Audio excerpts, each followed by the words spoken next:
Chicken McNuggets for just $9.95 every day. When they were like 10 years old or whatever it was, $10? That'd be worth thousands now. Yeah. Hundreds of thousands. I agree. Those people were clearly in their 90s. That's a lot of nugs. That's a lot of nuggets. Tien's such a boss. Such a Red boss. Demon, is it? The Red Demon. Come on. He had that on hand. Good on him. My favorite part of that bottom lane 3v1 is he takes out the first two and then Chaz is just like, F this. Like, nothing's worth this. So just runs back I think home. Rusty said it best. Rusty's in the room and he said he let Chaz live to go tell the rest of Legacy to never come bottom lane again. Like, he threw a couple of warning shots out there and then was like, now be off with you, scum. Tell the others about the Red Demon. I mean, what a game for the Chiefs. Just, again, like 3 stomps tonight. But Official shellacking. Yeah. Bryce said the other one wasn't an official shellacking. This one was under 25 minutes and was a comprehensive stomp. Like, that was... at one point, I was like... I think it was like 7 minutes in. I was like, Legacy might win this game. And then 10 minutes later, I was like, I'm an idiot. And it all Is what started I with the end, with the 1v1 and top lane, right? Yeah. 1v2 effectively, but like a single outplay, a single bit of momentum. And this is the Chiefs at their best, right? And all it can take is that X factor. And Tien on Riven, massive X factor, and just gives them all they need. And let's talk about that scenario. He's like 10 creeps down, which is like 2 waves. Like at that point, when you're 70 to 60, that's a lot of CS down. He's down an assist. So he's down probably about 600 effective gold, somewhere around there, like 400 to 600, depending on what creeps you're missing. And then you 2v1.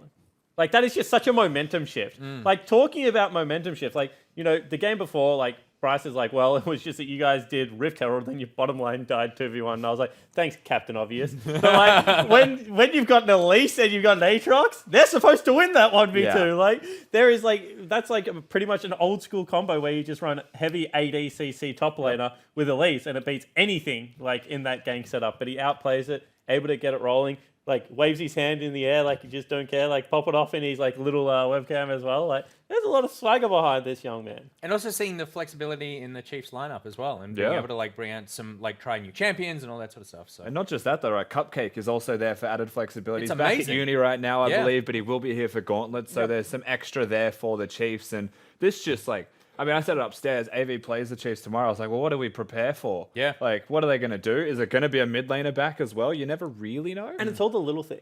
So only landed a Q mid lane. Swiper immediately flashed on him. They burn 2 flashes, but they kill him. And you're like, oh, that's aggressive. Like, that's not the normal Chiefs. Yeah. And then, like, everyone's so glued on, like, oh, 1v3 outplay. Oh, Swiper picking up a kill. Only looking all right. Then you just pan bottom lane and Raze is on 2.5 items without touching anyone. yeah. Like, he's just walked around the map and systematically, like, committed minion genocide. Like, there is not a Vacuum. minion in sight. He is just hoovered up all the gold in range. He's, like, 40 CS ahead of the clock. The Lux has, like, got, out, like, at one point, he's 2 completed items. The Lux has got a blue book and a magic pet item. And you're just like, well, this isn't fair. Like, what is going on here? So, one-sided game is, I think, what we're both trying to say, Nick. Very one-sided game. But a very entertaining one-sided game. I feel like the first 2 games there was a bit of like, I feel sorry for the team that's losing Oh, I felt right now. very sorry for it. And while I did feel sorry for Legacy, it was like it was entertaining to watch the Chiefs Trust play me. that game.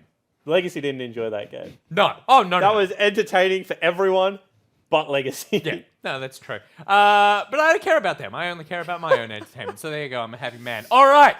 The final round of the most likely game. Who's most likely to cancel plans at the last second?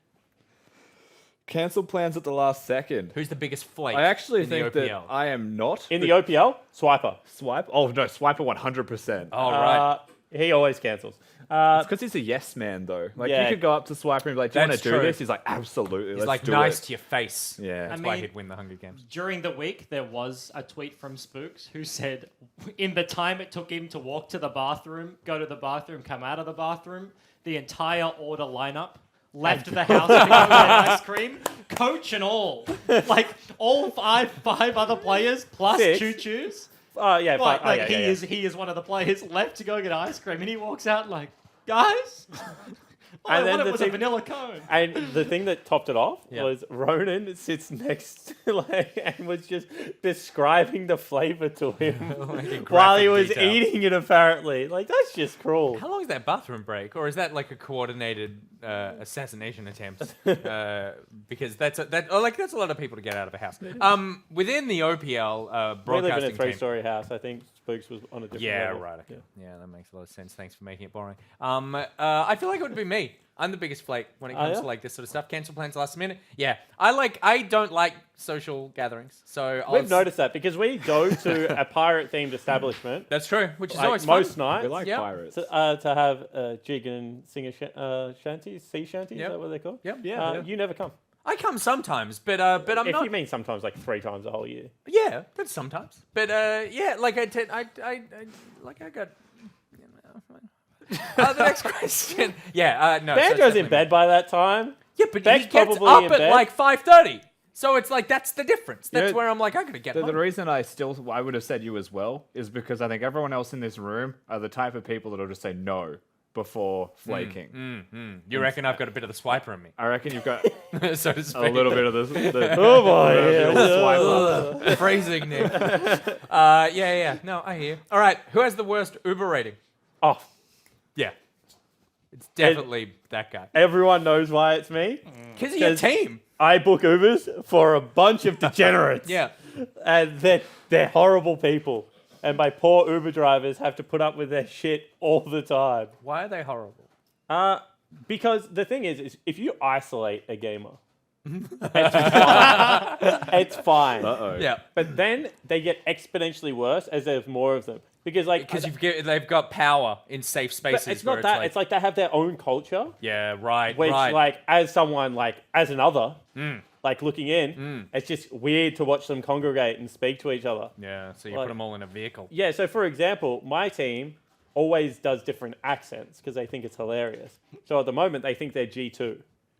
So you put them in an Uber together, and all of a sudden, all these people that are clearly not European Yeah. are just speaking like G2. like Scandinavian. Yeah, and the Uber Broken driver's just English. like, not sure really what's going on here, but it does seem a tad out of place. And then I get a 2. Then you get a 2. I gave my first 1-star Uber rating Ooh.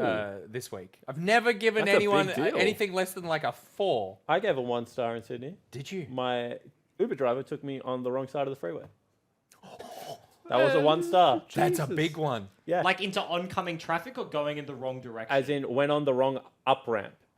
Got confused. That is bad. So So you know where you know the bad tunnel. time. Headlights are you know- coming towards You know the bridge I'm talking about, right? So you go out right, you turn left, and you get the opportunity yeah, to go yeah, onto yeah, that. yeah. There's the one on the left, which is very clearly the on ramp. Yep. Then there's the one on the other side of the bridge, which Yep. I don't know how you get there. You know how the left one Yeah, is clearly because it's on the left-hand side of the road. Yeah, That's where and we then I drive. was looking at my phone, then I looked up and I was like, this is the wrong ramp. That is And terrifying. then literally just looked back at my phone because I was like, I don't want to die knowing it's coming. That's so bad. So I did the same thing. Why did you give your one? Because my guy picked me up from work and then drove. And I was like, he was like, "You're heading home?" I go, "Yeah." And then I look down at my phone. 10 minutes later, I look up and I'm like, "Huh?" And I look out the window and we drive past my office front door.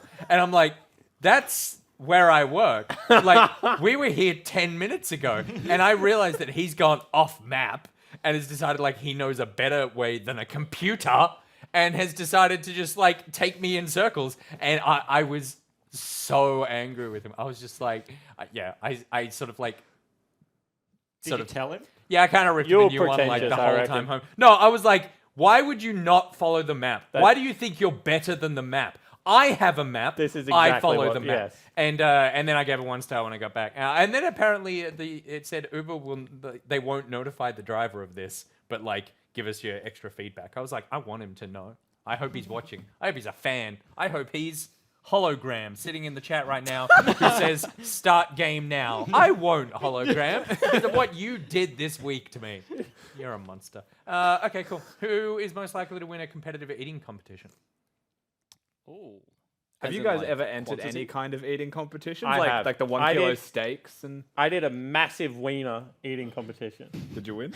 Ugh, phrasing. No, this is funny. There's a hot dog place Yep. in Melbourne. Yep. It's a hot dog store. What's it called? Does it have a good name? Has called Massive Wiener. There you go.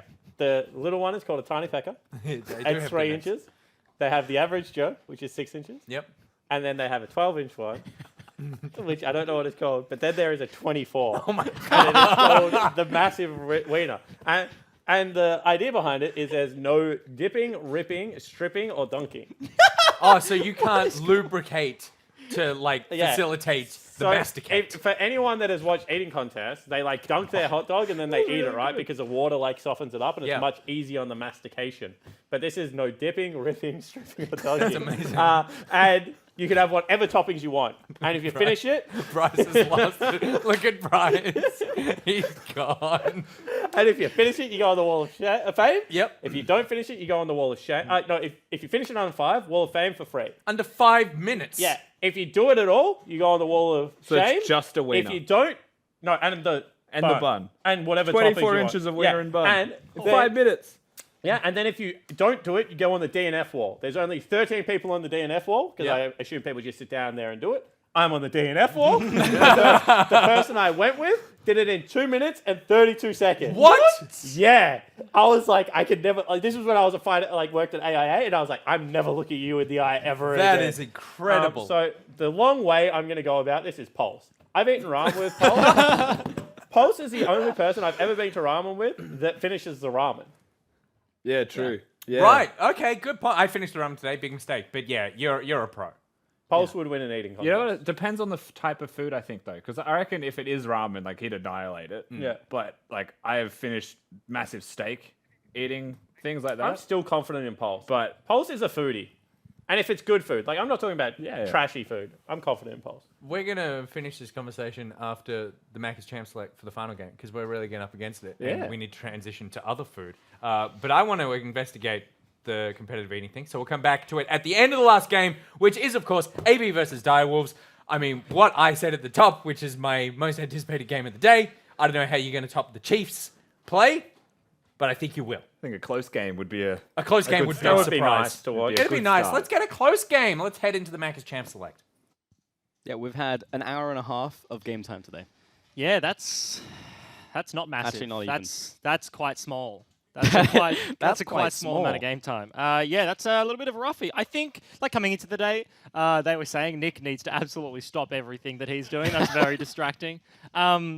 Yeah, this one coming into it, like looking at the matchups on paper, is like, yeah, this is probably going to be the closest game. Rusty just alluded to it. Yeah. That'd be the baseline that we're looking for this time, and AV are coming off a 0-2 week. We mentioned it at the top of the show, certainly wanting to bounce back, and Direwolves do look somewhat revitalized with Totoro back in the lineup here, so will be an interesting one to see how they fare off here on patch 9.14.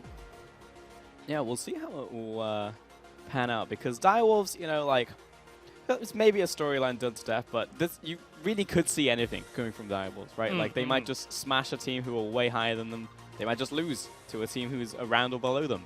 And against Avant, we could pretty much just see anything.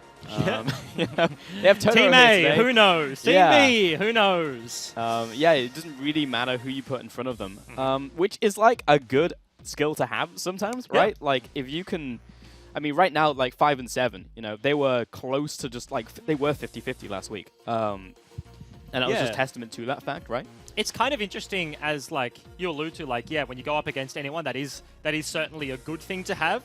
If you're at the bottom end of the ladder, right? Like Yeah. if you're a team that's currently low in the standings and you go up against whoever and it's like, wow, I think they could potentially take this game. It's like, yeah, man, we can fight up. The punch up games are always going to be a contest there. But for a team like AV, right, that they were sitting at the top of the table, I think a couple of weeks ago they were sitting in a top 3 with Chiefs and Mammoth.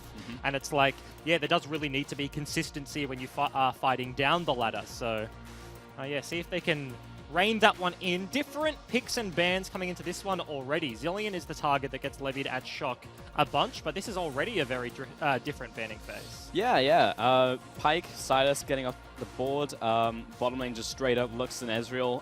Sejuani into the jungle. First pick Zaya, actually, from Avant. Yeah. And there's still a bunch open in terms of support, big power picks. Karma is one of them. Yumi springs to mind as well. That does seem super weird. I'm curious if the priority on Karma went down because of the introduction of Kled. If you're like looking at last patch's games, it's like first pick Karma, easy. Put it in whatever lane, that's fine. Get back as a mid laner that has like played Scion mid earlier in the split. He's happy to play the bruises and that sort of style. So maybe you're looking at AV like, we don't want to pick that in case we get Kledded.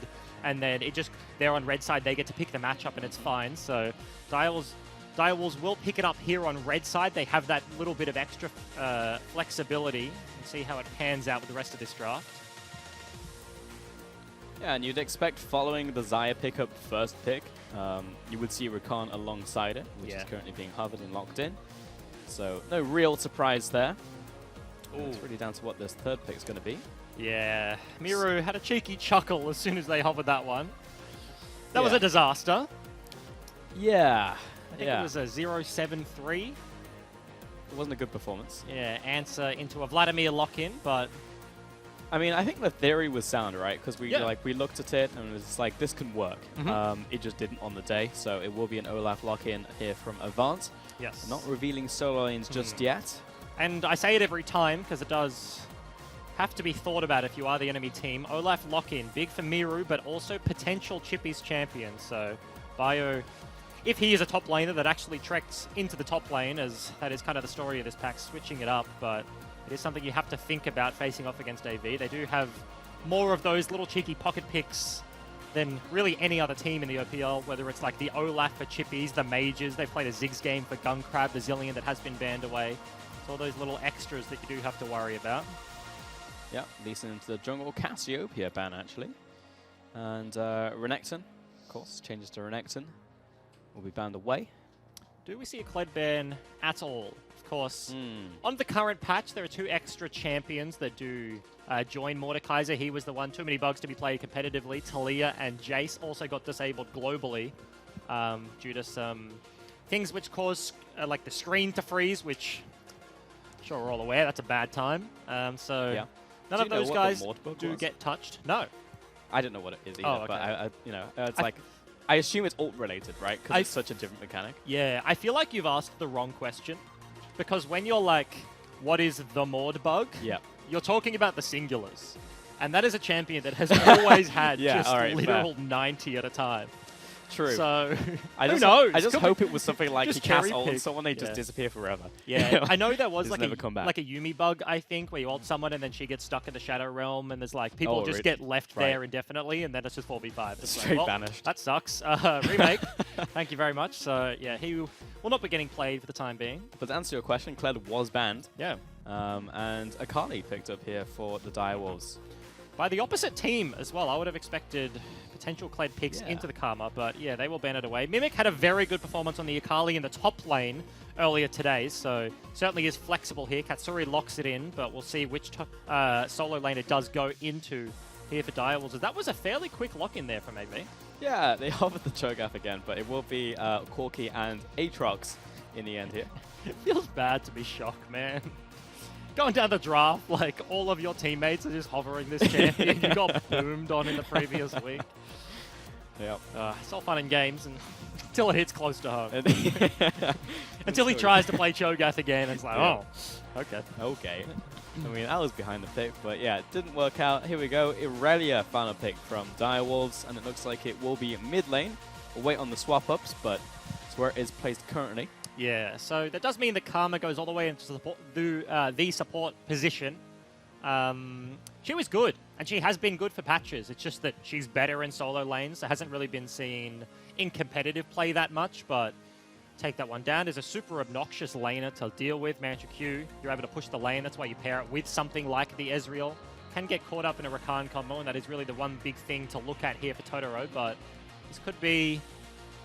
I was going to say a volatile matchup on the bottom side, right? There's so much kill threat there, but taking a look at all of the matchups, it's Elise and Irelia, and he really needs to be playing in the wave against the Corki, Aatrox, Akali. This is what could be shaping up to ending up a day of very quick games with another one here. All these matchups can swing and swing heavily. Yeah, for sure. Now that we've said it, will be the one that will go to like 90 minutes. 50-minute grind. We'll be here tomorrow. Yeah.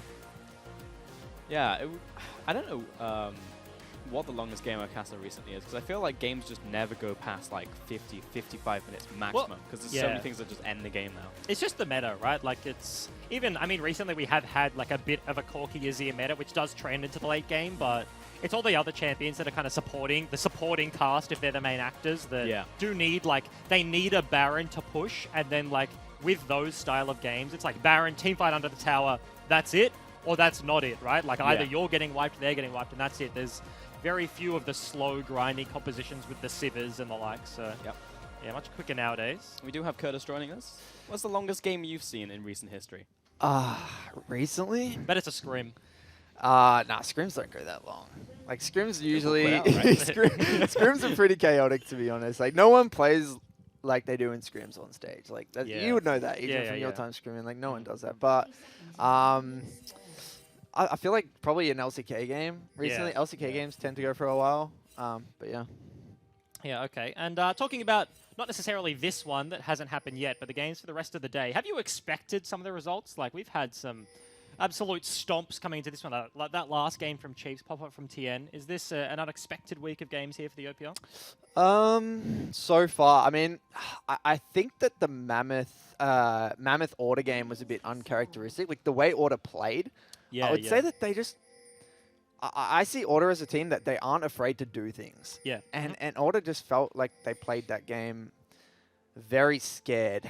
And that was, I feel like that was uncharacteristic. But the Legacy Chiefs one, I think, played out as it would. And I feel like Bombers are pretty confident, playing confidently at the moment. So I think that one played out as it should as well, to be honest.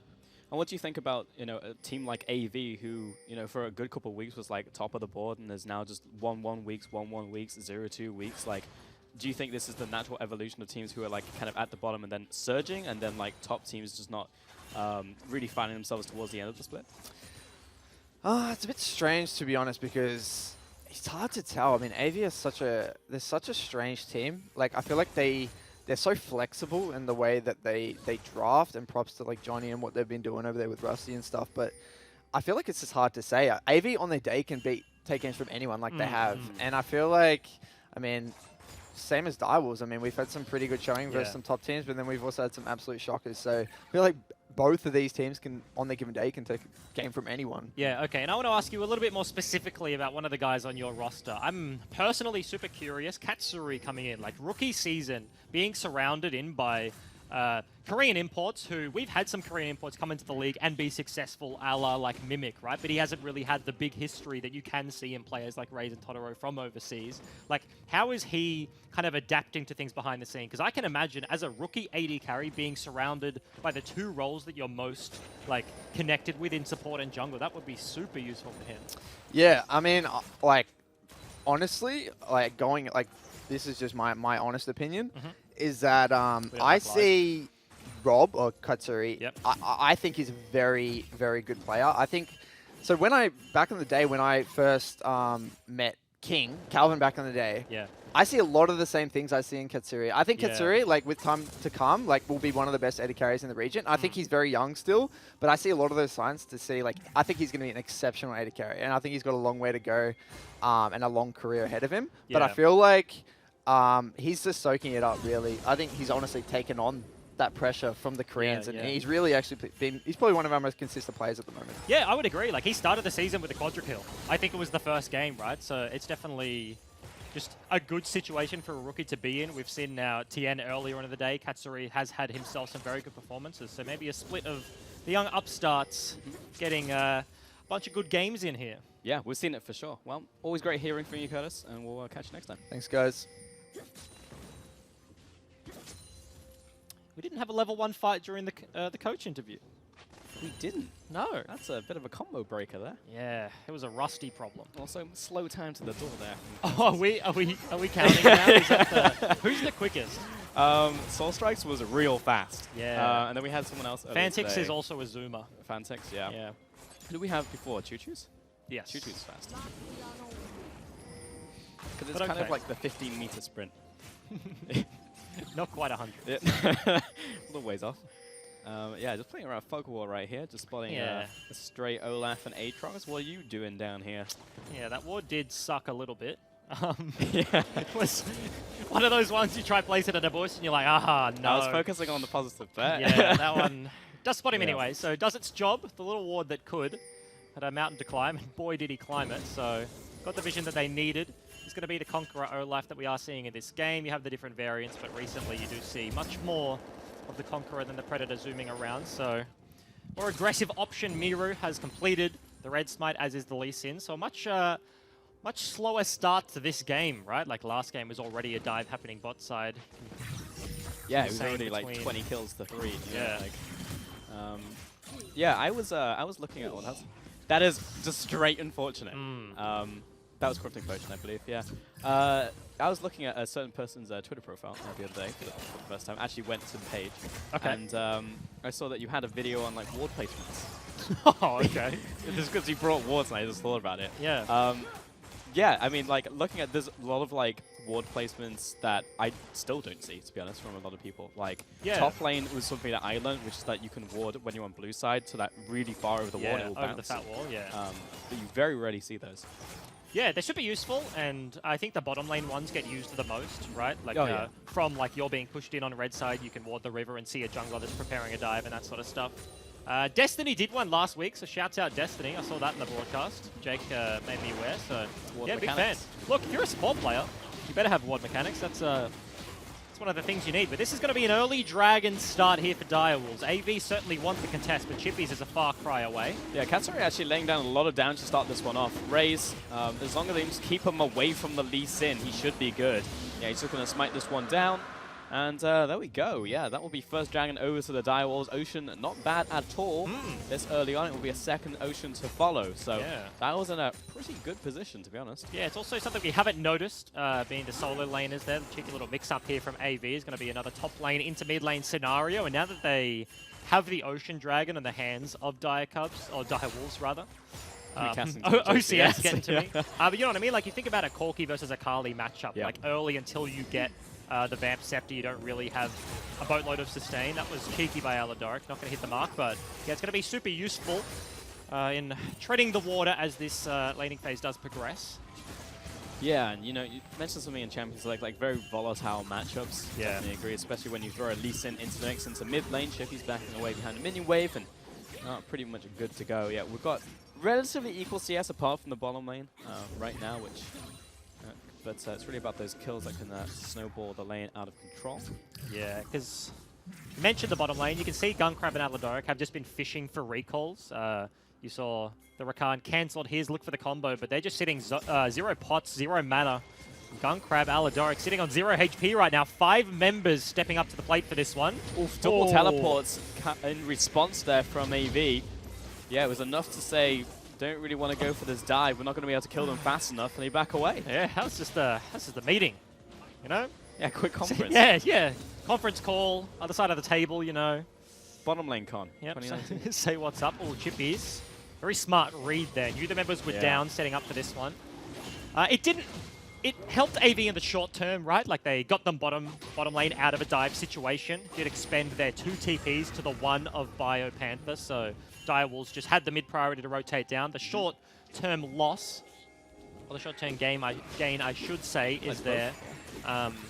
But it is going to mean that Direwolves still get themselves a very nice push. That's now 16 CS lead in the bottom side, and looking to only progress further and further here. Level 6 mark will be hit fairly soon, and we haven't really seen any gank attempts, right? Miru and Raze have kind of wandered through mid lane, but not too much has been committed to. But now that we are hitting that level 6 mark, you have Dragon's Rage, you think about the champions, the Rakan can set things up, so could get a little bit more action-packed as we head on into the mid-game. Yeah, I mean, solo lanes have had ultimates for a while, but Dragon's Rage is the one that I look to the most, probably, as a play setter upper. Oh, I like that one. Play setter upper. Yeah. A lot of syllables, many of them unnecessary. Okay. Straight into enemy territory, but eats a wave whilst he does it, so... Kind of a ghetto equalizer. Yeah. Have to send yourself into the back lines, but of course his jungler just cleared from enemy red to golems. Knew nobody was up there. Normally you look at that play and it's like their vision really doesn't extend past the river, but they had all the info they needed, so Shock makes a creative play there and gets himself a nice little reset timing. Remember, neither of these top laners here have TP available because they went down towards the bottom side. Klepto is also in the hands of the Corki. You're seeing in easier matchups the ability to just pick that one up. So in terms of gold lead, he's going to be slightly there just due to the CS, but it's just as this game progresses onwards and upwards, he's going to be extending further and further ahead of the curve. That's why the game has been, like, you know, surprisingly quiet just because of the day of games that we've seen. And also the compositions, also I'd say the teams, but sometimes, like, that kind of knowledge can breed a game like this where you hit 10 minutes, no kill on the board. Yeah. Pretty chill. And I it see is- you've repositioned yourself. Yeah, Nice. I have. I absolutely have. I've sat down, but it's... Oh, okay. Flash.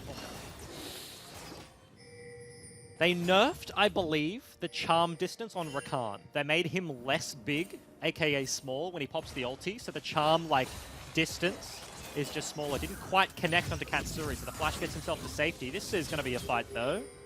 Mirror coming in, see if he can land the axe just out of range. Chippy pops the ultimate though. Razor's here. At the very least, this is going to stop the Herald from being taken. Yeah, we'll start it up. Yeah, I would definitely consider myself not big, aka small. Yeah, okay. We should keep that one too. But I was going to say, it's kind of due to the teams doing relatively similar things. Normally in League of Legends, it's like, man, this team has a really good top side. Man, this team has a really good bottom side. Who gets it off first? As you look at the loading screen and in Champ Select, it's like, these are a lot of volatile matchups. Like, if it goes one way, it will go one way hard. And so you kind of look at it and people have that little bit of extra tension in terms of starting things up and forcing the play. Aladoric is already up to top side. The both supports are here. This is stun landing. Raze just forwards, Ooh. finds the kick, flash, first blood. Clean play there by Raze. Yeah, absolutely respect it. You look at that and it's like in isolation, maybe he doesn't need to blow the flash to secure that kill immediately, but that's something that Korean players do better than any other region. Yep. They just make things happen immediately. Blow the summoner, he dies instantly. There's no dilly-dallying. There's no waiting around to secure the kill. Maybe he can flash over the wall. Does he have it? Does he not? But secures it. Rift Herald completed, and that's just an instant play there from Raze. Instant punish. First blood and the Rift Herald goes over to the Direwolves. Yeah, nice starter here, for sure. And yeah, you know, it also goes back to like what Curtis was saying. It's like these are two teams who just like can have really good games or just have like, you know, not great games. And like weirdly, like, I don't know how stylistically similar I would say these teams are necessarily, but in terms of like their results, I would say they are very similar. Yeah. Yeah, they do certainly have differences. I say in the top lane, probably mostly. Biopanther, much more of a role player than Chippies. AV do tend to play a lot more through his lane than Direwolves would with the Biopanther, but now that they've imported the jungle position, Raze seems to be starting things up much more often here for the Direwolves. This is annoying as a Corki. See you later, blue buff. Got it. Going back to base. Kind of one of those weird situations where Lee Sin having the Rift Herald means he can't go for the ward hop, but no danger top side as Mira was just tracking ever so slowly from the other side of the map, right? They knew he was down there, they took the dragon, so a very easy invade.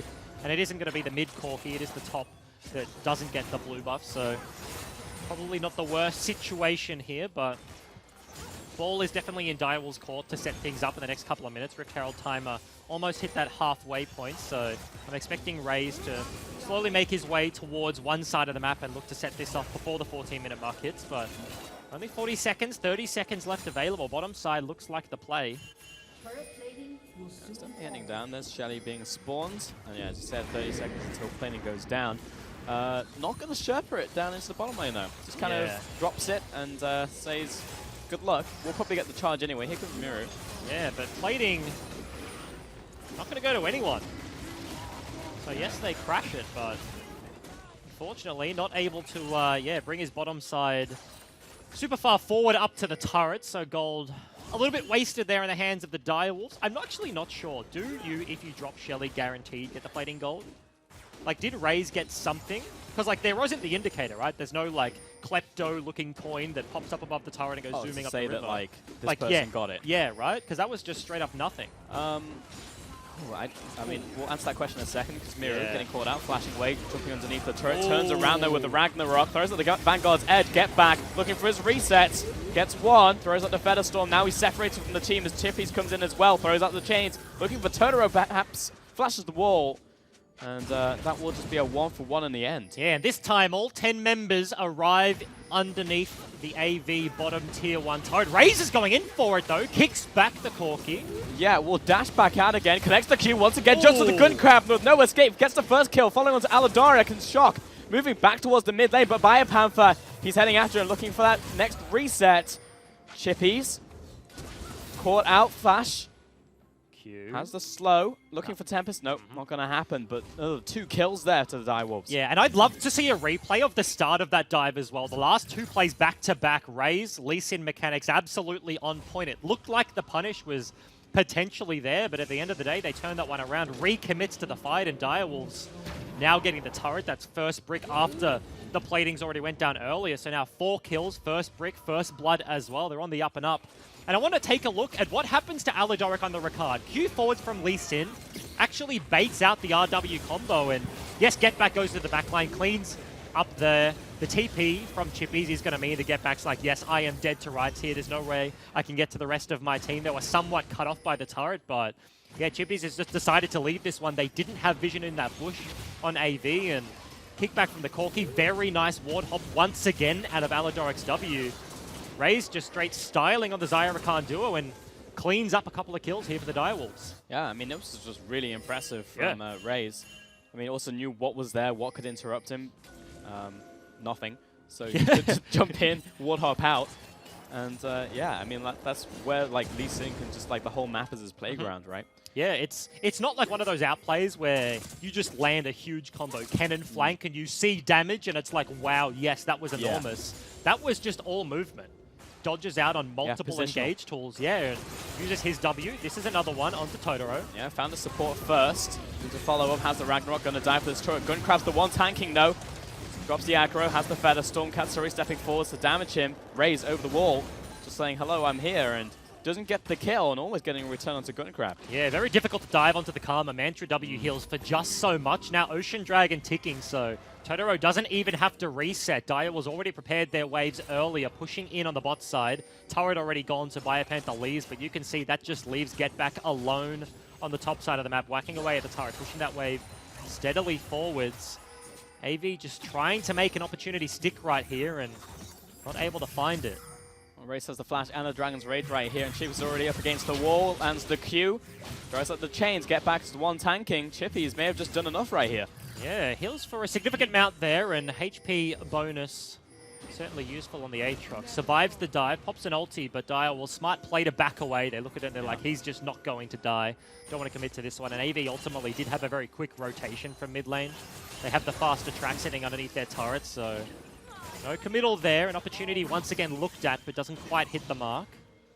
Yeah, we'll still just push this wave in with Get Back here, Raze, and Chippy just by virtue of that has to back away. The rest of Direwolves actually in river pushing up, blocking the rotation here from AV. So top tower will fall, 2 towers to Direwolves. Bottom lane is being sieged here by Shock, but Biopump is also here. So currently Direwolves are just getting objectives with no trade on opposite side of map currently. Not getting the turret. TP, or recall I should say, is actually going to come out from the Akali. So I expect Shock, Triforce completed, has the Hex Drink, a little bit of AD there as well. We'll be able to take down this turret, and AV, yes, lose a turret top side, but will take themselves a second Ocean Dragon, so not all for naught. You could see Biopanther pre-first item completed, didn't have that Hex Tech until that base right then, was struggling against Shock at the side lane. He goes Inspiration, has the free boots, all of his money invested, and Klepto, about 30 CS over what is now his lane opponent here in the Akali, is sitting absolutely pretty on that Corki spike, so maybe now with the Hex Tech completed, Sork boots, the burst damage is potentially there for the Akali to actually have reasonable threat onto the Corki in the side lane, but yeah, Hex Drinker has been able to dissuade a bunch of that pressure. And that was his first purchase this game, right? Like Hex Drinker coming out into the Sheen, into the Triforce. So smart itemization and nullifies a lot of what Biopanther was trying to dish out this game. Yeah, for sure. Yeah, you're right. This is the first time really looking towards Biopanther as a big threat. Red Bull being started off here. Should be able to get this one. It was just kind of like a soft invade, like a shallow invade coming out from Direwolves to move towards the bottom lane. Putting Get Back down there, actually. He'll be facing down Chippies, but not going to push too far because the outer turret is already down. We're really looking towards this mid lane tower if they can. Yeah.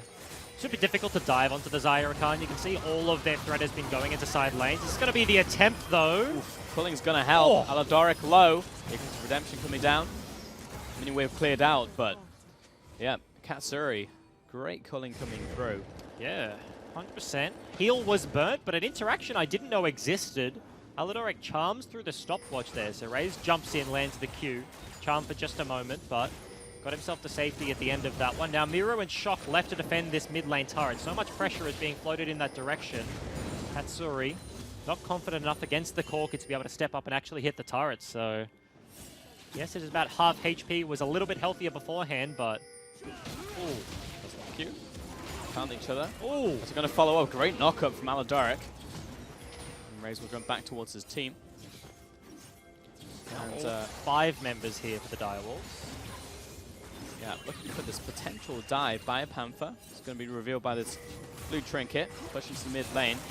Hesitation right here. The tower wall drop from AV. It's good potential engage. Duet doesn't land. Yeah, Aladoric doesn't have the ulti, but he fishes with the W anyway, dashes and actually gets a flash for it. Get back stepping up slightly too aggressively there and makes the right decision. Looks at his positioning, is like, yes, I've already made the mistake. Pays the summoner and has to reset. So yeah, very tense moments outside the last remaining outer turret here from AV. Direwolves have really had a very good handle on this game, right? It's not the explosive early game that we've seen the entirety of this day, but they have had the lead slightly and have just been edging it out ever so slowly over this one. But AV now actually looking to pressure Flash. Yeah, connects the Q, probably looking for the kick on to Aladaric. Kicks him back to Katsuri. Clean pickup by a Panther. Drops low, but he finds 2 before he dies. 3 kills for 1 there for the Direwolves. Yeah, off screen from the Akali, but a huge play isn't obscured, but underneath the turret, visible, cleans up multiple members anyway. Immediate pings onto the Baron. We are 20 minutes into the game after all. Shock and Chippy's the only AV members standing between Direwolves and the Baron buff right now. Do they look for the contest? I mean, it's basically Shock with rockets, and Chippy's, he has to pretty much go all in if he wants to contest. Duet doesn't land. Jumps in. Just poking with Q right now. Ulti. Raze turns around. Baron down to half HP. Shock still poking. No one really in kill range just yet. Stuns on. Shock gets behind him. Get back, still chasing down. 1 versus 2. He'll die. But still, the Baron under attack. 1,500 HP. Raze trying to finish this one off. Looking for that chill steal. Will get the smite. Jumps over the wall. Only 1 casualty for the prize of Baron. Yeah, Get Back barely does not get the kill, but he does secure his team, the Baron, with the play. So Direwolves exploding onto the Rift right now. The first reasonable gold lead of the game. They have had a handle on this early side, but 3,000. Baron on what will be 4 members. Respawns came through. AV get a Constellation mid lane outer turret, but not the situation you want to be in right now. 2 items completed on the Lucian, so he's heavily spiked. You can see Raze also completed his item. Akali after that double kill on the back ends as well. Hextech approaching secondary on the Zonyas, so this is a Direwolves comp that is well and truly coming online here, and now with the Baron buff looking to progress their lead even further. Yeah, the biggest threat right now from AV is pretty much Shock. He's been soaking up a lot of these kills just by proxy of being in the right place at the right time. 2-0-0, and also had a great laning phase as well, so he is ahead of the curve, but he's pretty much the one guy with the gold on his way towards the second item. Yeah, you can see 9,500 gold over to him. Actually the highest in the game. Yeah, it's actually Klepto Gold coming up trumps Corki and Xayah as the game progresses, right? If it is this sort of slow burn the Direwolves are looking for right now, like a big team fight doesn't explode a gold lead, Xayah and Corki is a scary late game to fall back on, right? They're super long range. It's hard to progress onto them because then you're stepping over Xayah Feathers. That's CC you have to look out for. Corki is just so safe and has so much effective range with the rockets and dishes out so much damage with like an IE rapid fire build, which we do expect. So AV not so far down, it's insurmountable this game, but Direwolves still looking to pressure with that Baron. The first deploy, they're looking for the full court press here. All 3 lanes being shoved in. They have been playing the side lanes the entirety of this game. Just trying to match their waves to actually get turret damage on these inner turrets. So we've been talking this whole game, you know, like Raze has definitely been like the catalyst for a lot of these players. Always been there, like landing kick, landing great insect plays as well.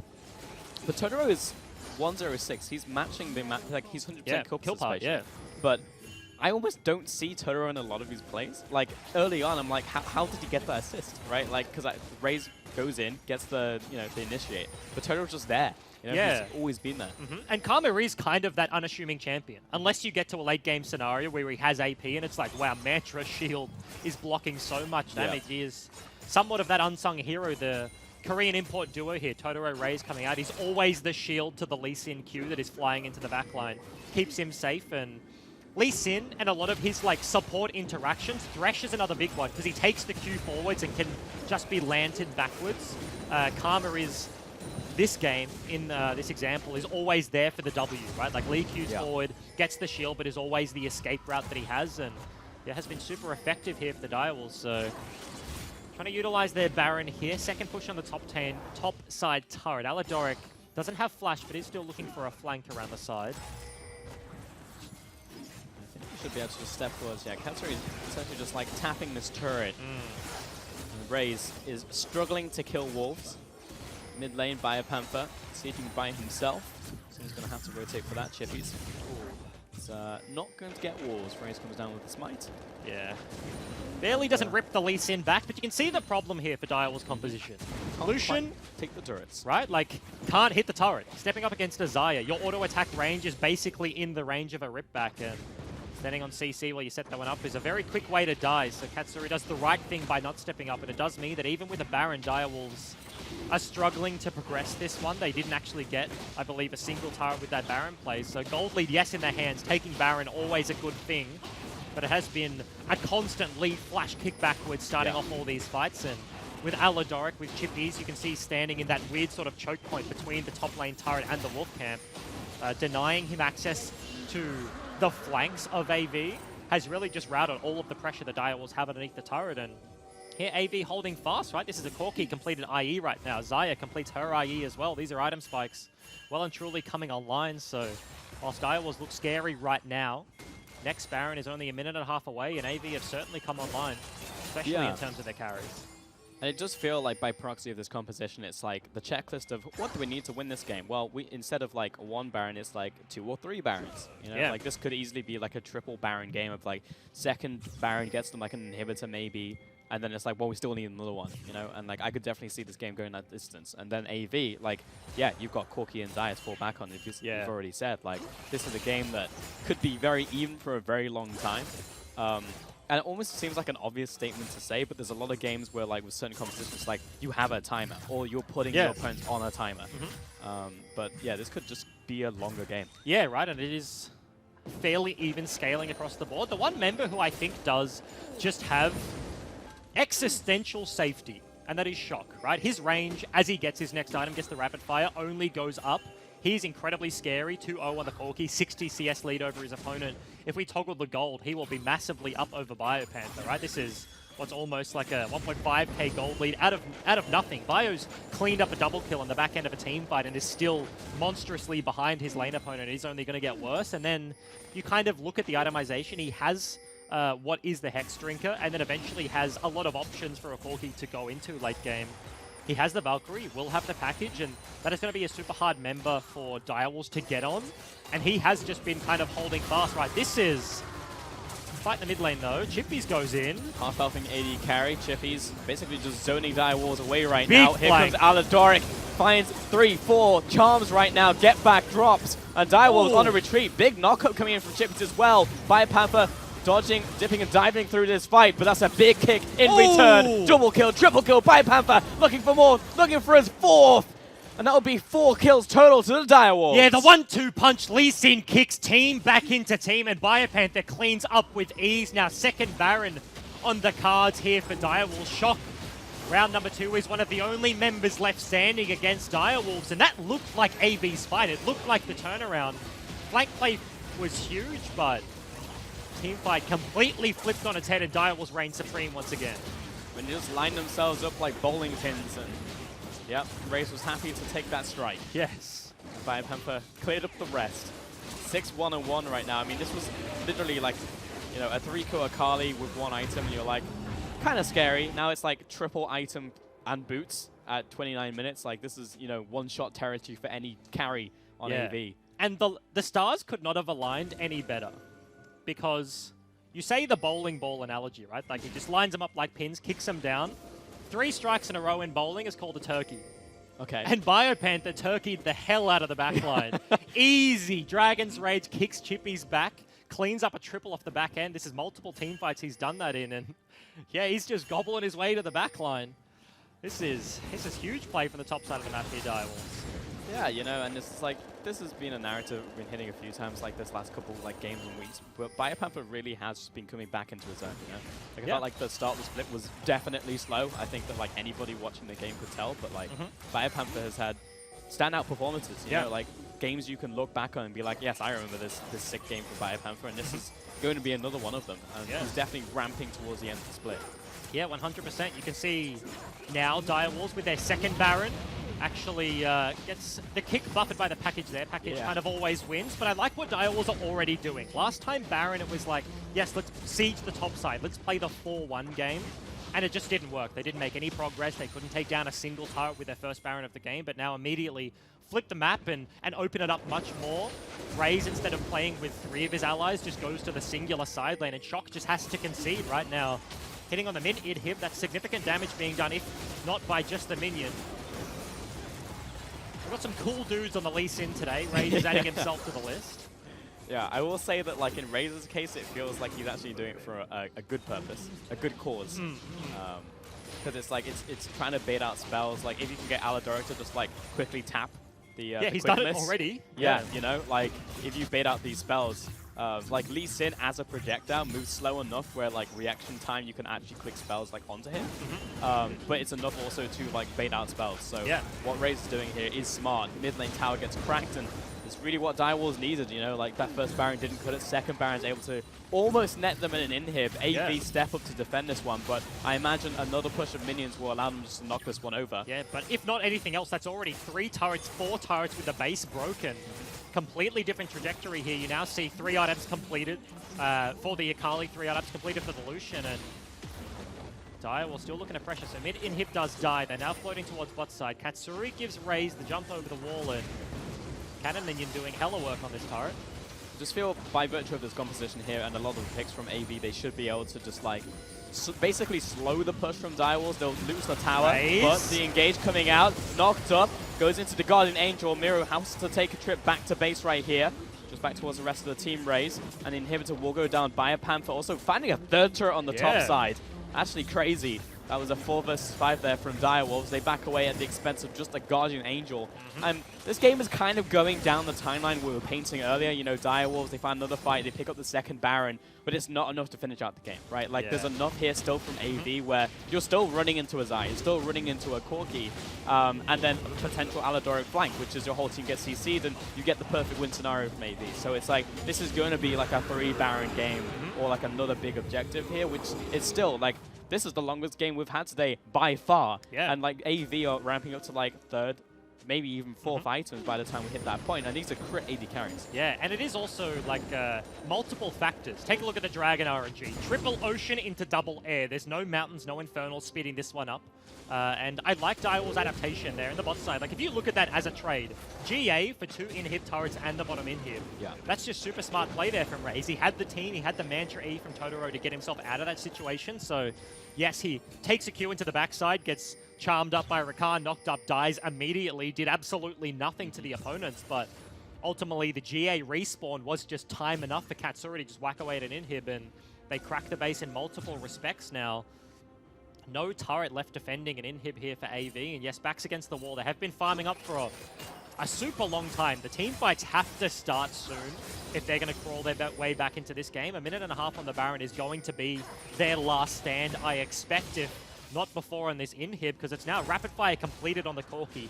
Monstrous spike for him. Rapid fire as well on the Xayah. So you mentioned it, 3 items are completed. They're well and truly at fighting potential. Just about finding the engage here for Avant. Yeah, Chippy's just running interference into the mid lane, and top inhib is the last kind of bastion here for AV. Would really like it to stay alive for the next Baron in 1 minute. Elder Dragon 3.5. Don't want supers running down all 3 lanes. That is basically you locked in your base and just waiting for the inevitable. And Direwolves, this is their pastime right now. Raze looks for it. Doesn't quite get it in the right direction. Aldog looking for the return. Doesn't quite happen, and now just opening up into a full-on fight here. Shut down out from Guncrab though into Biopanther. Direwolves probably looking to back this one up though. Chippy is low, hitting minions, trying to get the health back, and does manage to survive by the skin of his teeth here with a Death Dance. Yeah, first team fight we've seen where Biopanther goes into the backline and doesn't return with multiple kills. He dies instantly. Chippy's almost suffers the same fate, but he's just going to be the back away. Baron spawning in 20 seconds. Biopanther has the TP, so he will be back on the map by the time it happens. AV, that was dangerous territory. You saw the engage from Raze. He just used the champion as a projectile to kick onto Shock. He was the ultimate target. Caught him kind of off guard a little bit there, but the follow-up just was not early enough from the rest of the Dire Wolves, so Corki does not fall down. Their big engage tool is off the mark, so AV going to find themselves with priority onto the Baron, and they just straight up start this one. Fire Panther still 5 seconds away, but TP is here. Yeah, a little bit of a Hail Mary perhaps, but opportunity nonetheless. Fire Panther teleporting into the play though. Here comes Chippies as well. Baron's low, looking for the potential steal here. Katsuri stepping up. Olaf has it. Raze jumps into the pit. Chippies has the ultimate running, but the culling doing so much damage. Knocks down the top laner. Katsuri low, dodges away. Has the healing. Shock dodging out the Vanguard's edge. Gun Crab over the wall. Aladoric running away. Get back. Goes into the Zonias, but Fire Panther gets the kill, and Aladoric on the run. Shock doing what he can, but a flash force and Totoro. Crit comes through. Turned around. Takes down one. Another Valkyrie away. A lot of low health targets here, but to get back and get in range, this is a dead Corki. He's low, last man standing now, and he's dead. 600 gold in the bank, and that's a 5 for 1. Yeah, AV walk away with a Baron, but Direwolves walk away with a team fight. Super Creep's already doing the work straight onto the Nexus. This is going to be it. Death time is way too long at this stage in the game. Almost looked good from AV.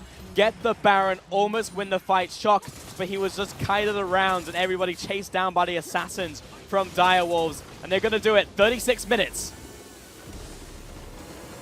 And it ended up being Shock versus the world. Corki 3 times in a row, the only man left standing around the Baron pit for the rest of that game there from AV. And yes, it was a slow grind, but ultimately Direwolves, they come up with the goods. Raze, very big performance here on the Lee Sin. Catalyst multiple times on every single one of their plays by a Panther. No slouch as well. Akali into the backside. That last Baron team fight was a TP, himself getting back on the map. Yeah. Akali blasting plants over the wall, and he's sitting there with no ulti. He's just an Akali with an EW and a Q, and it's like, all right, I got 3 buttons to play with, but eventually they split up the team fight enough, find themselves with the members. AV just locked in with the Baron in the pit, nowhere to go, and they clean house. And I think just in general, a pretty impressive game from the Direwolves. I felt like from individual players, we got to see like exactly what makes them them. Right? Like as an identity. You look at Panther had like pop-off plays. You look at the jungle, you're seeing like Raze literally just run circles like in a macro sense way, like around players, and then also in a micro sense way. You know, like Rusty taking a gym selfie. You can see the definition, you know, in their plays. That's disgusting. It was his team, man. He just got boomed.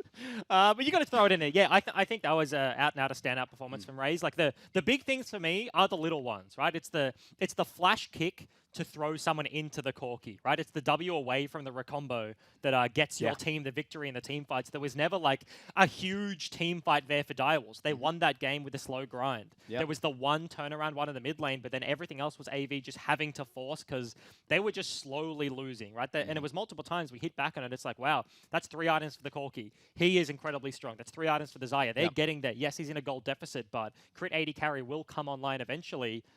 And the clock just never dinged, right? Like the cuckoo didn't come out, and it just never lined up. And Direwolves, they played the slow game. They really grinded it out, but it would just look so successful. I feel like you just take a look at the league right now. Like there's so many contenders. You know, like it felt before it was you have top 2, you have kind of the people in the middle, and then you have like maybe bottom 2. And now it's like pretty much everybody can compete. Like everybody could potentially make a run. You don't know who's going to pick up the next win, right? Like I think there's only 1 or 2 teams in the league can say like he's probably going to be like in playoffs. These guys are going to make a run, but like everybody else is just fighting in the middle. Yeah, and it's also like genuine different stylistic teams, right? Like Chiefs come out and they just smack teams. King came on the couch and was like, "Wow, this is the first game in weeks we haven't been at a goal deficit in the first part." So like Mammoth, like laning isn't happening for them in the early stages, but they are still like top of the table out and out, right? Like they're sitting like top dogs, only lost 2 single games, and then Bombers are much more in the Chiefs camp. Like they're looking at a top side sort of game where they just like get Mimic rolling, get Ryoma rolling, play around the solo lanes of the jungle matchup, and then you have the teams like the AV, like the Order, like the Direwolves here that just picked up a victory, and it's like yes, they can contend with the teams above them, but it's always in differing styles. Whether it's like Order playing through their bottom side, like Dream, or is it like Spooks and Swiffer combo? Like you don't really know where to look at. But all over the place, there is just conflicting styles at the top of the ladder. For sure. And like as a caster and as a viewer, that's just fun to watch. You don't want everybody just being the same, shade of vanilla. And it's like, well, here we go. Like 2 minutes, 1v1. Yeah. That's it. Coin flip the game, fellas. Like, that's it. No. It's actually exciting to watch. Well, that's going to be it from us for the day. Pretty fast day. And we're going to send it over to the couch for the player interview. My name is Nick. We've known each other for weeks. This is embarrassing. Exciting to watch indeed. Congratulations, Bio Thank you so Panther. much. I don't know if you've been watching the rest of the night's games. They've all been stomps in one direction or another. How are you feeling that the stomp was your shoe? That game took longer than I expected, but I feel like, I think we just have to clean how we finish up the games. And I was happy with that game. I mean, I've gone on record multiple times over this split that Direwolves are my favorite team to watch right now because I just never know what's going to happen with you guys. How has it been for you stepping into a sort of veteran and I assume some sort of leadership role over the last year, given that, you'd done this before last year, you'd taken out the whole thing, and then you started again this year with a team full of people who'd never played in the OPL. I think Split 1 was like a really big disappointment for myself as a player, because I feel like I really made a lot of mistakes, and like I feel like this split I want to be a better team player and actually like be there for my team and like play for them and want to like win for the team. So I'm like improving that. So I'm happy with just how I'm improving in general. Can I ask what sort of things you mean by be a better team player? Just Is it mechanics or personality? Just helping them out more and feeling like they can rely on me type of thing. Well, I think it's clear that it is definitely heading in that direction for you guys, and it's very exciting to see you guys climbing back up. To where the Direwolves name should be. Really. But the real question is, out of all the Direwolves, who would win in a Hunger Games scenario? Probably Raze. Explain why. The most aggressive on the team. Right. Okay. You're like, we'll just leave it there. Yeah. Okay. Yeah. Is he watching right now? Yeah, probably. Yeah, can you hear it? Probably. Okay. Well, congratulations so much. on a win again. I hope to see you here again soon. You doing good? Yeah. Yeah? Of course. Yeah, good. It's good to see you again. All right, we'll be back after this short break.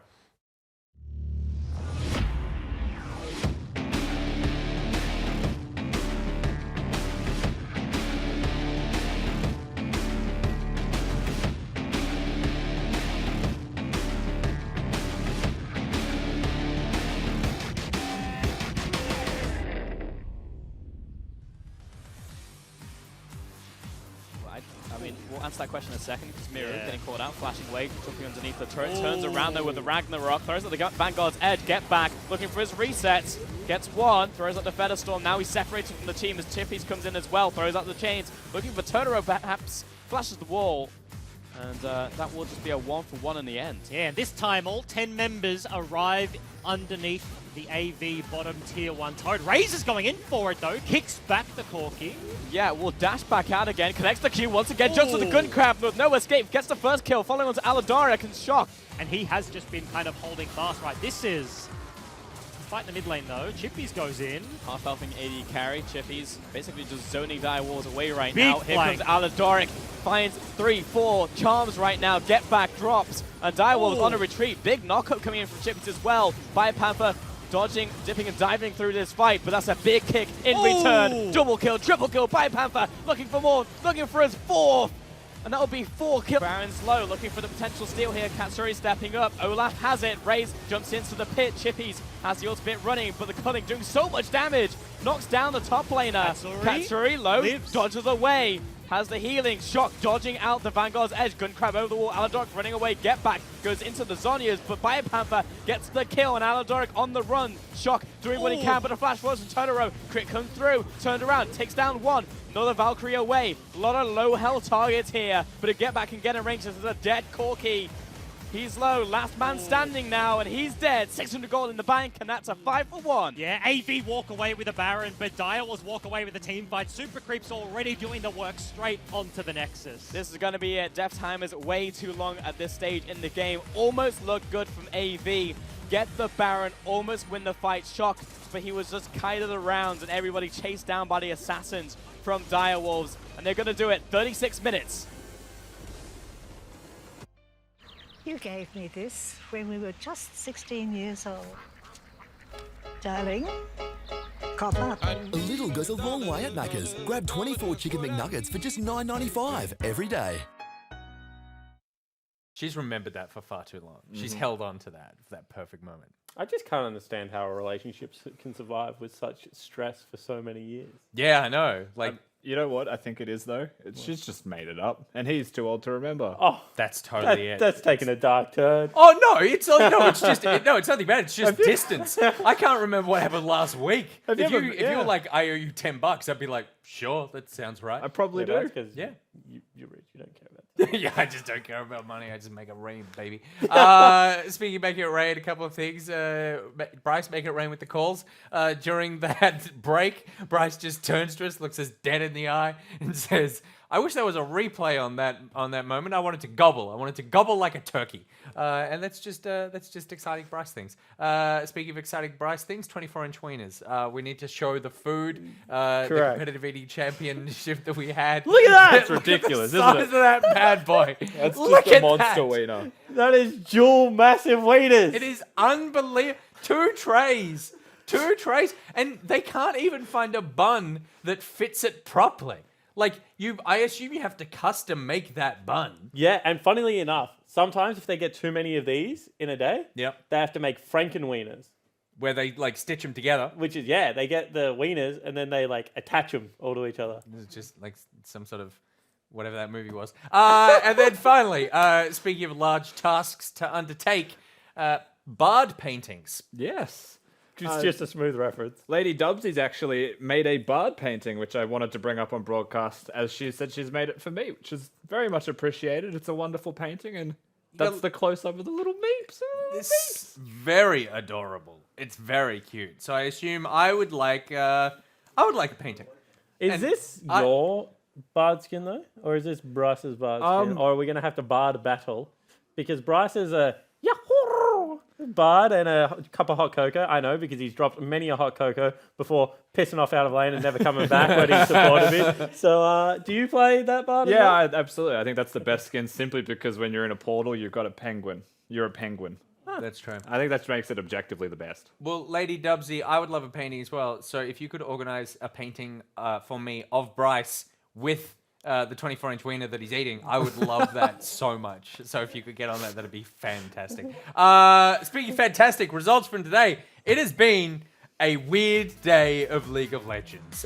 Bombers take down Gravitas in game number 1. Order cannot stand up to Mammoth game number 2. The Chiefs take the win over Legacy in game 3. And then Direwolves grinding it out against Avant in game 4. And I think if we learn anything today, it's that red side's just OP. And discount all the results. I was going to say something completely different. Oh, were you? 4 teams showed up today. Oh, yeah, 4 teams definitely did not. They're still MIA. Have you seen the Gone Fishing references? They weren't fishing. That was it. But Direwolves put up a good showing today. Yeah, absolutely. I mean, every team that won the game looked good when they won, right? Like, they got an early lead, they retained the early lead, they closed out. Maybe it took an extra Baron for Direwolves, right? But, like, it was still a good closeout in the end. And Ray's had a good showing on his Lee Sin. So, like, Direwolves showed a lot of promise and a lot of positives, I think, more than anything else. Speaking of Direwolves, have you got a TikTok account? Yeah.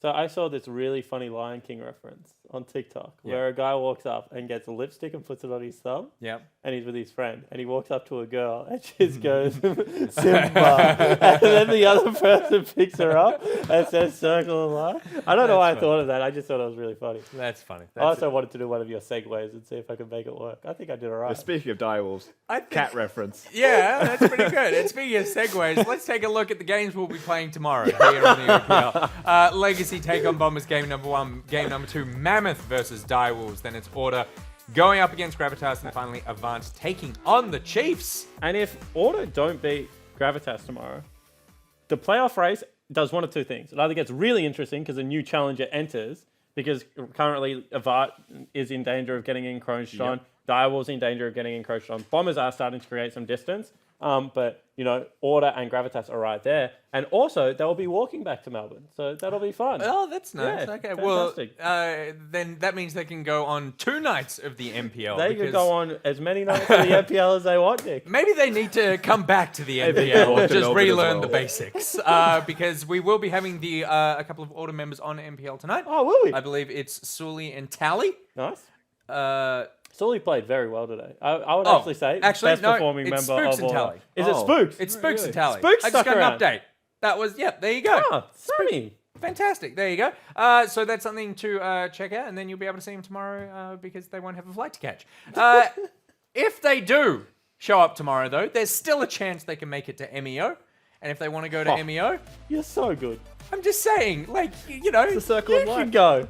the Melbourne Esports Open, melbourneesportsopen.com.au/tickets. Head there for your tickets to what I would say objectively is the greatest live event in history. And buy them now, because I'm about to purchase them all and start scalping them at the door for ridiculous prices. So you may as well get in early. Just so, you know what? I don't need a career kind rule, anymore. there's I'm just warning. gonna piss into the wind until it's over. But we would love to see you there at MEO. But more than that, we would love to see your terrible cosplay submissions or budget cosplay submissions. I would argue MEO more important than the budget cosplay contest. Oh, I don't know if HyperX agrees with that, because we will be giving away 4 HyperX gaming headsets to the 4 best budget cosplays. The deadline is tomorrow. I'm going to say Seg 3, so before game number 4 is when we'll draw the winners, judge them critically, very critically. Very critical. Because they've had a lot of time. They've had a week. It's a full week. Yeah, I could put together a cosplay in a week. I didn't. Have you? No. Okay. But You I could. But I could take one of these home with me right now and use it. That's the kind of power that I wield here. So we would love to see the budget cosplays. We can't wait for that. Of course, none of this would be possible, the budget cosplay or not, without the support of our lovely sponsors. Of course, McDonald's, the official partner of the OPL. M-Wave, the official retailer of the OPL. The aforementioned HyperX, who are giving away 4 of their headsets to the 4 best / arguably worst budget cosplays. They are the official headset of the OPL. And batteries. We'd love to be sponsored by batteries, because apparently we don't have enough of them here at the OPL. It's a reference to the microphone right now. I looked down and I realized I don't have a 4th joke sponsor. So Normally you say Rusty, the official... Rusty's just Well, you could say us, the official ankles. the official ankles of the OPL. There you go. If you like your sort of like young gentleman to middle-aged man ankles, we got them right here. I keep mine covered up because I was born in the 20s. All right, it's time for the MPL. We got Spooks, we got Tally, we got me, you, and Bryce, I believe. So stick around and we'll see you in a couple of minutes.